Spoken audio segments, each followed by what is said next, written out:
similar to any other signatures as much as other signatures are, and it might catch something against Mikkelsen. But we also know Keith has that Azoka option as well later down the road with his guitars. Yep. And now we got Loki in here with some of the craziest SIGs in the game. Yeah. Oh, man. Why are they like this? Dude, and it's funny because the Amethyst is just, I mean, especially has so much damage. You know, it's a crossover for Zal, right? You can have 9 damage Zal, if I recall, right? So it's got a lot of force with it. I do see Mikkelsen doing a lot of these jump ground pounds. I think Keith might read them a lot easier because you jump ground pound them a lot. We saw Keith punishing that in the other games they had against La Plume. But we'll have to kind of see what Mikkelsen does here. Oh, barely able to come back off the ledge. Keith is not punishing these options that Mikkelsen's really given them. He's just kind of giving them the range a little bit. I think it's more so just kind of respecting what Mikkelsen's capable of. And like having the scythe here too. Okay, so there we go. We got that first sec out of the way.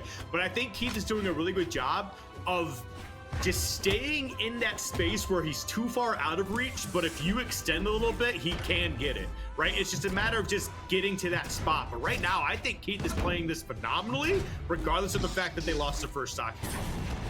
Oh, yeah. And now we got Mikkelsen losing that first stock there. And I mean, Keith's guitars are very powerful, and I think that's what Keith's relying back onto. I think they're wanting to try the scythe a little bit more. The scythe is aggressive, similar to guitars, but has a completely different way of playing to a degree. It's got different options to take advantage of, and I think now we're seeing actually Keith go back to this guitars. He's finding that he can't really approach Mikkelsen with that scythe, so he's having to approach with these dare neutral airs, etc. Satellites off the with his platform control. But I think if he gives Mikkelsen that neutral control, there's so much damage going to Keith's face right now. That's how I feel. And we're seeing that now a little bit. And Keith with the downlight dare into side air weapons, or GC downlight the ground pound lands, but Mikkelsen's still alive off of that. Yeah, that's actually kind of crazy. I thought that they were absolutely done. They do clean it up here, though. We get Keith on the board here for the second stock. And what started off as a bit of a rough game in terms of stocks for Keith is now definitely in their favor. And they are looking for a way to kind of get these guitars rocking. They got a couple of solid hits, but nothing super crazy right now. And Mikkelsen, ooh, got a little aggressive there. Could be trouble. Yeah, and I think that signature comes out. The down sig has so much potential with it, has so much range with it, and it does go and knock out Keith, but Keith's been using the scythe signature on that second stock that I saw a while back, and that's what I was talking about. The signatures with Loki are catching Mikkelsen a little bit off guard. So if you can find those landing options on the Mikkelsen, it's amazing. But these dares might just be all he needs. The triple dare in the neutral air lands. Mikkelsen gets the neutral air again, and the signature comes out. The weapon throw does, but Mikkelsen's still alive. I'm actually surprised they made it. They're still living here too. That's absolutely crazy. But Keith, you need to close this out. I feel like you're playing with your food a little too much here. Please just end the game, because if Mikkelsen ends up winning this, it's not gonna look good for you here. And he's trying, he's throwing out these SIGs.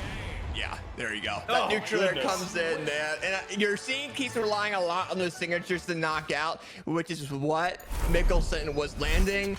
But Keith's scythe off ledge with the light attacks was fantastic. And I mean, we saw the second stock knockout with the signature. That's why Keith was using it a lot. But you see the dare into a dare into whatever, neutral air. And then you see Mikkelsen gets neutral air, gets GC signature again, but Mikkelsen doesn't get knocked out off of that, and then has to rely on a neutral air option. I mean, Keith's control with that scythe is pretty cool, but it was coming down to these dashes, these reads that he was getting onto him as well. Yeah, it's definitely something there for sure at the end. And oh man, the damage differential here too. Yeah. You really got to hand it to Mikkelsen though. Taking that much more damage, right? Almost 100 more, about 80 more. Yeah. But then going into that last stock scenario, still believable that you could end up taking that. It's a little bit worrisome from Keith's side, just because hey, I'm gonna need you to finish your food just a little more aggressively here. But On the other side of it too is just you got to hand it to Mikkelsen, just having that survivability going on, and again, actually taking out one of the going for the speed stance here. That's what I wanted to say. Yes. Well, and a good thing, and I think one thing we have to really keep an eye on too, even looking back at the stats, Keith did 71 attacks while Mikkelsen did 65 and only had a little bit of a difference, barely a difference, right? With Mikkelsen's character, those attacks do so much damage that Keith has to be very careful of not being too aggressive and getting punished. And I think, you know, Mikkelsen's just having a rough time punishing right now. We're kind of seeing that with these recoveries, these side air options Keith is trying to take. That dare option does go ahead and come in. The GC downlight and the grab out lands. Mikkelsen's still alive, but that dare comes in. But Keith's sight he has to be very careful because those light attack options don't have a lot of force with them. And we've been seeing that. There we go. Mikkelsen unable to come back. He's pushing that aggressiveness off ledge, but I mean, he's got to be careful. I mean, Keith has got to land a string to be able to knock out Mikkelsen with that scythe. Yeah, I mean, and this is just kind of like what I feel like we've been seeing from just why Keith is on this pick right now. It's like I'm seeing the vision. It's like once he's able to kind of get Mikkelsen off stage, it's just kind of wash, rinse, repeat. It's just kind of an execution test for him, right? Can he just find that hit? Can he put him right back out there? Just make him like wait some resources slowly, and it is working. But so far, it's just the execution part. Like after the first 3 or 4, it's just Mikkelsen finds a way back anyway, and then just gets a lot of damage on the board. I think Keith has to do a lot more strategic analyzing against Mikkelsen rather than Mikkelsen has to do against Keith, just because he's playing that scythe and those guitars. You know, he's got to land a lot more attacks to be able to knock out with light attacks, for example, unless he's able to land those signature sets. But I don't think he's very well diverse in those signature sets as much as he could be, you know, and I think that's why Keith's having to rely on these nuclear knockout options and stuff like that. And we're kind of seeing now Mikkelsen's punishing Keith off that ledge. You know, they're both in the orange. We're seeing so many attacks coming from Keith, and Mikkelsen is only doing like one or two attacks. And I don't know, this might be an issue for Keith, but that dare does go ahead and come in. Oh, they're both off ledge. Side comes up from Mikkelsen.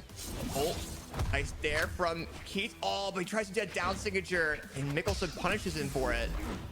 Okay, wait, there we go. Gets that weapon toss. Now you got stage control looking for that down sig to try and close it out. Does get the stock anyway, just not the same way where, you know, what they were looking for. Well, and Keith is getting very, like, he's got, oh, never mind. Either way, taking the words right out of my mouth there. But, I mean, Keith, even overall, I guess Mikkelsen has been getting these dash reads into these recoveries. And Mikkelsen has been kind of doing very well of adjusting to that and not really giving those opportunities to Keith. But he does give them when he's a little bit on the edge of his stock there. So I think that's been giving Keith a little bit of an advantage, but now we're seeing a lot of these side light, downlights, and the neutral airs from Keith. And now we're going to see Mikkelsen having a rough time against these guitars. He's got to do something. Oh, he knocks himself out off the ledge. That neutral air comes in from Keith. He didn't have any more options outside of one, and Keith knew that and just got 3. Yep. I mean, hey, if you're going to hand that up like on a silver platter, Keith's going to take that every single time. But we're seeing Keith switch over to the 4 now, which we're finally seeing get busted out here. And it might be in response to the fact that Mikkelsen's bringing out the Asuri. But yeah, this is actually going to be a very interesting game 3 right now. I really want to see Keith just kind of close this out. I feel like those first 2 games, a lot of it was just Keith looking for the cheese. And and when he would get it, he'd be like, all right, cool. But just wasn't really consistent on it. Yeah, and I think now, you know, we're swapping completely different characters. Now you're seeing Mikkelsen going to have to play is playing Azuri, right? The sword and those guitars. I think they're just trying to find a different style to counter Keith.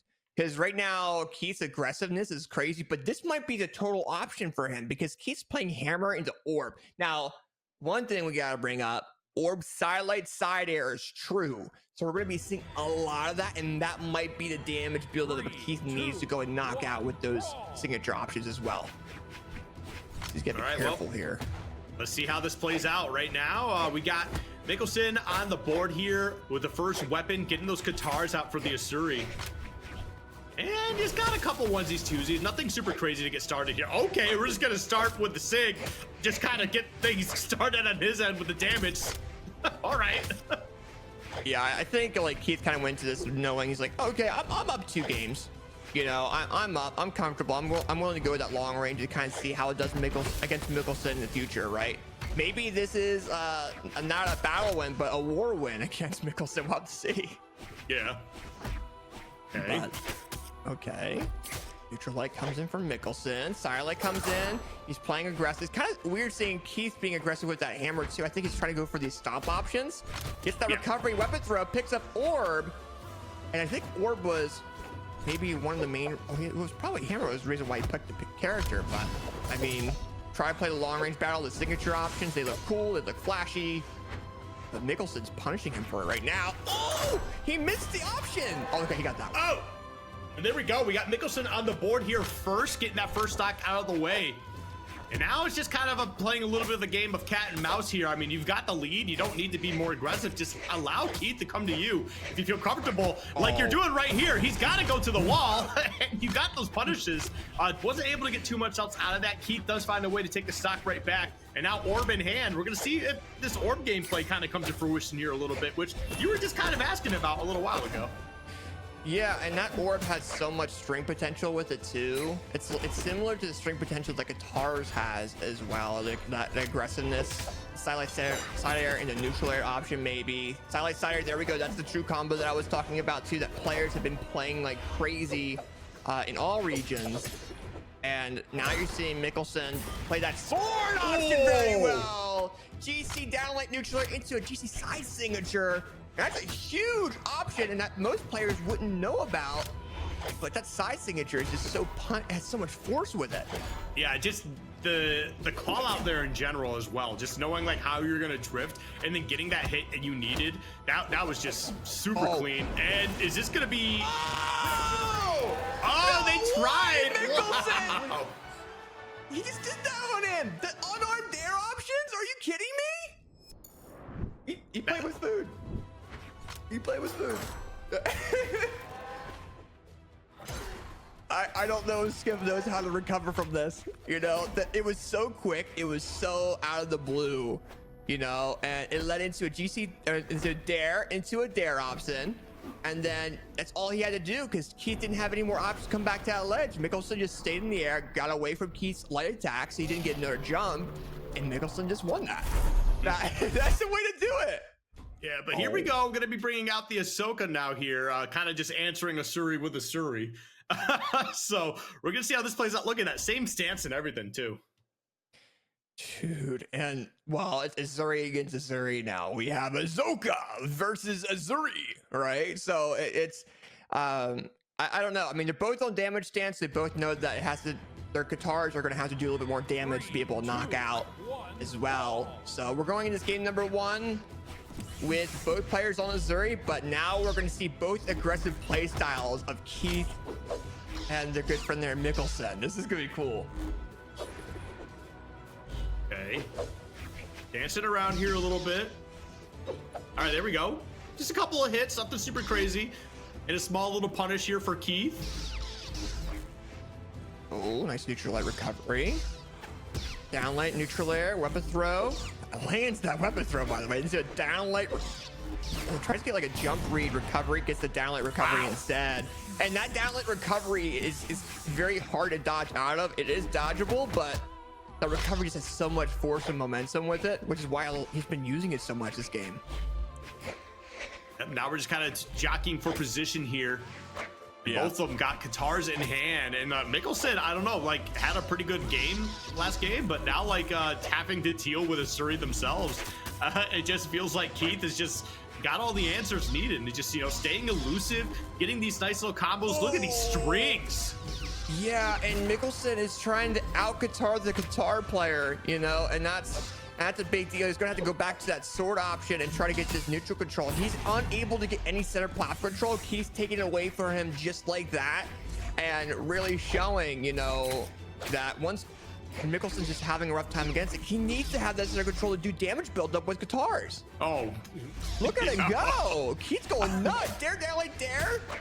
Oh, yeah. I feel like Keith's kind of got this one wrapped up. It's not me trying to just, you know, count Mikkelsen out. It's just the way that Keith's playing right now. Oh, nice. He would have to throw this so hard to drop this game.